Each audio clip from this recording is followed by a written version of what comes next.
Hello, in this video I'm gonna show you the first things that you can do on Samsung Galaxy S24 Ultra in order to make your device ready to use, fully ready to use. So once you are done with the initial installation, initial configuration, the next thing that you can do is make sure that our device has up-to-date software. So in the settings, you want to scroll all the way down, go to software update, and then go to download and install. We will check for updates, and if the software is up to date, then over here you will see this information. If not, then you will start downloading, and then you should be able to also install the recent update for your device. The next thing that I want to show you is security. So if you go back over here, scroll up and go to security and privacy, and here you will see the summary of suggestions that you should use. So I recommend going through all of these one by one and make sure that everything is in a check. So for instance, set up the lock screen if you didn't do that yet. Make sure that the account security is good. If you make sure that the lost device protection is also on green. We also have app security where we have the app protection and Google Play Protect. We can also scan our phone over here. Of course, if you use the device, if you are the first user, if you just went through the initial configuration, then there is really no need to scan your device unless you already installed some apps.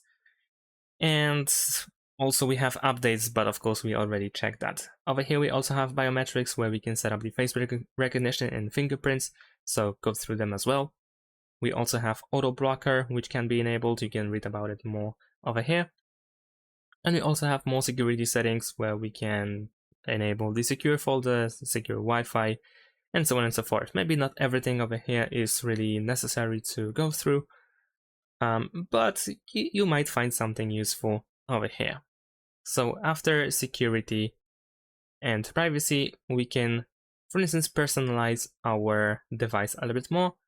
So if you want to change the wallpaper for the home screen and lock screen, then you can go to wallpaper and style, and then over here we have change wallpapers where we can go through different wallpapers and set up your favorite one.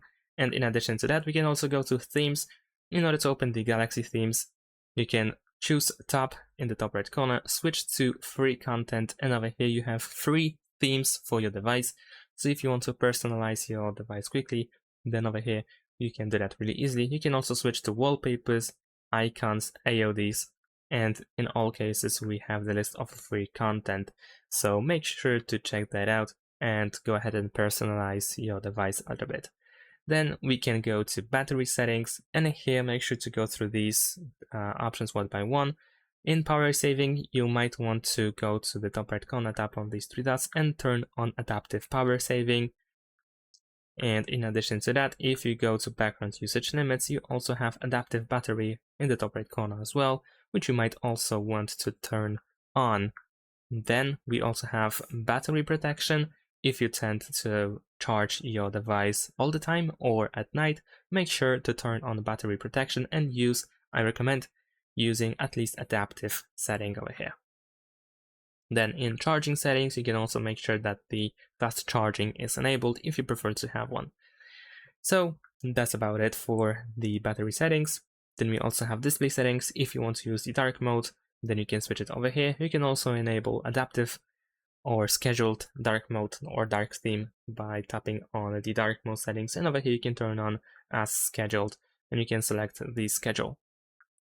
Then you also have brightness. If you prefer to have adaptive brightness enabled or disabled, then you can do that over here, and you can adjust the brightness by moving the slider and also enable the extra brightness if needed.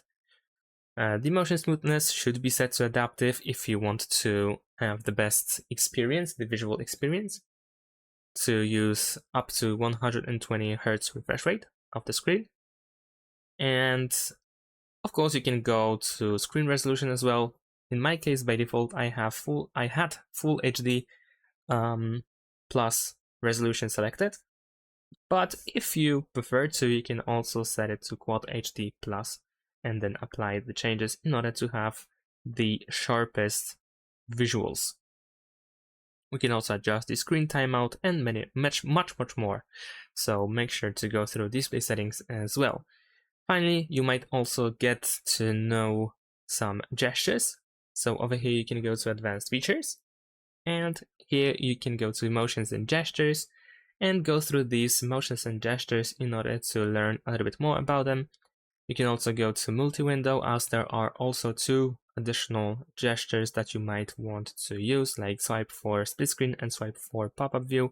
You can also tap on these 2 options in order to see the preview how it works. So make sure to check that out as well. And finally, we want to go to connections. Over here you can set up your Wi-Fi, you can turn on or off Wi-Fi calling, you can turn on Bluetooth, and if you want to use NFC, then of course over here you can turn that on. And I'm gonna go back to NFC just in a bit, but before I do that, you might want to enable mobile data. So if you use SIM card or eSIM, of course, then you want to go to SIM manager, and then over here in preferred SIMs section you have mobile data. It might be turned off, so make sure to turn it on if needed. All right.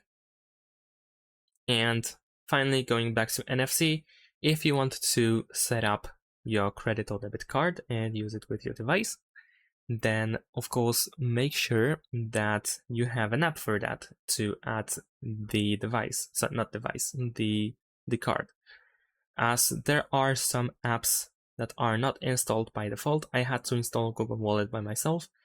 Some Google apps are missing, like Google Files, but as an alternative we have My Files by Samsung. But still, like I said, there are some apps that might be missing. So from what I noticed, one of the most important apps are Wallet by Google and Google Calendar. I think, yeah, the Google Calendar is missing, as there is the calendar made by Samsung. So if you prefer to use Google Calendar, make sure to download it from the Play Store. And yeah, I think that's about it. The next thing that I can also show you, and I think the last, is the quick access, which we can edit. So if you swipe once, you will see the notifications, and at the top we have 6 buttons that we can customize. And if you swipe one more time, then we have quick access, where you can quickly enable and disable some features like the Wi-Fi calling, the mobile data, the auto rotate of the screen, the sound, so you can mute the sound completely. You have the airplane mode, and so on and so forth, Wi-Fi, Bluetooth, and many more. You can edit this quick access and add some more stuff. So if you tap on this pen icon in the top right corner, then you can choose if you want to edit those 6 buttons that you saw at the top, or if you want to edit the whole quick access. And here you can tap on options that you don't wish to have, that you know that you won't use. And at the bottom you have available buttons. So just add anything that you want to have quick access to, like even the performance profile, and so on and so forth. And then once you are done, press done. And that's about it. Thanks for watching, leave a like and subscribe to my channel, and see you in my next videos. Bye.